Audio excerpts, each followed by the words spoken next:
Ikalabindalawang araw. Ano ang ipinahihiwatig kapag sinabi na ang pananaw ay aktwal at maaaring saklaw ang lahat ng posibleng katatayuan? Sagot, hango sa aral ng Batanggenyo. Ang magaling na pananaw ay hagip ang ngayon at bukas. Walang may isip pang hindi masasakop ng mabuting pananaw.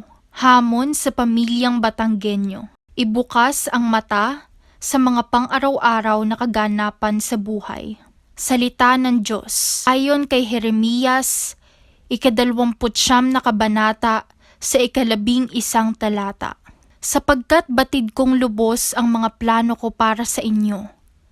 Mga planong hindi ninyo ikasasama, kundi para sa inyong ikabubuti. Ito'y mga planong magdudulot sa inyo ng kinabukasang punong-puno ng pag-asa. Maikling pagninilay. Maituturing na mabuti ang isang pananaw kung ito ay hindi limitado ang hagip.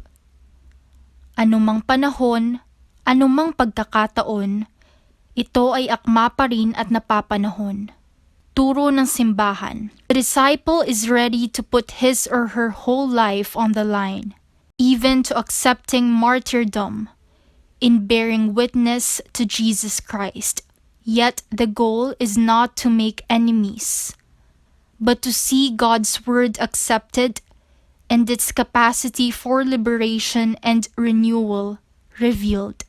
Panalangin, Panginoon namin, buhayin mo pong lagi ang pag-asa sa aming mga puso, upang patuloy kaming maglakbay patungo sa pag-abot sa aming pananaw.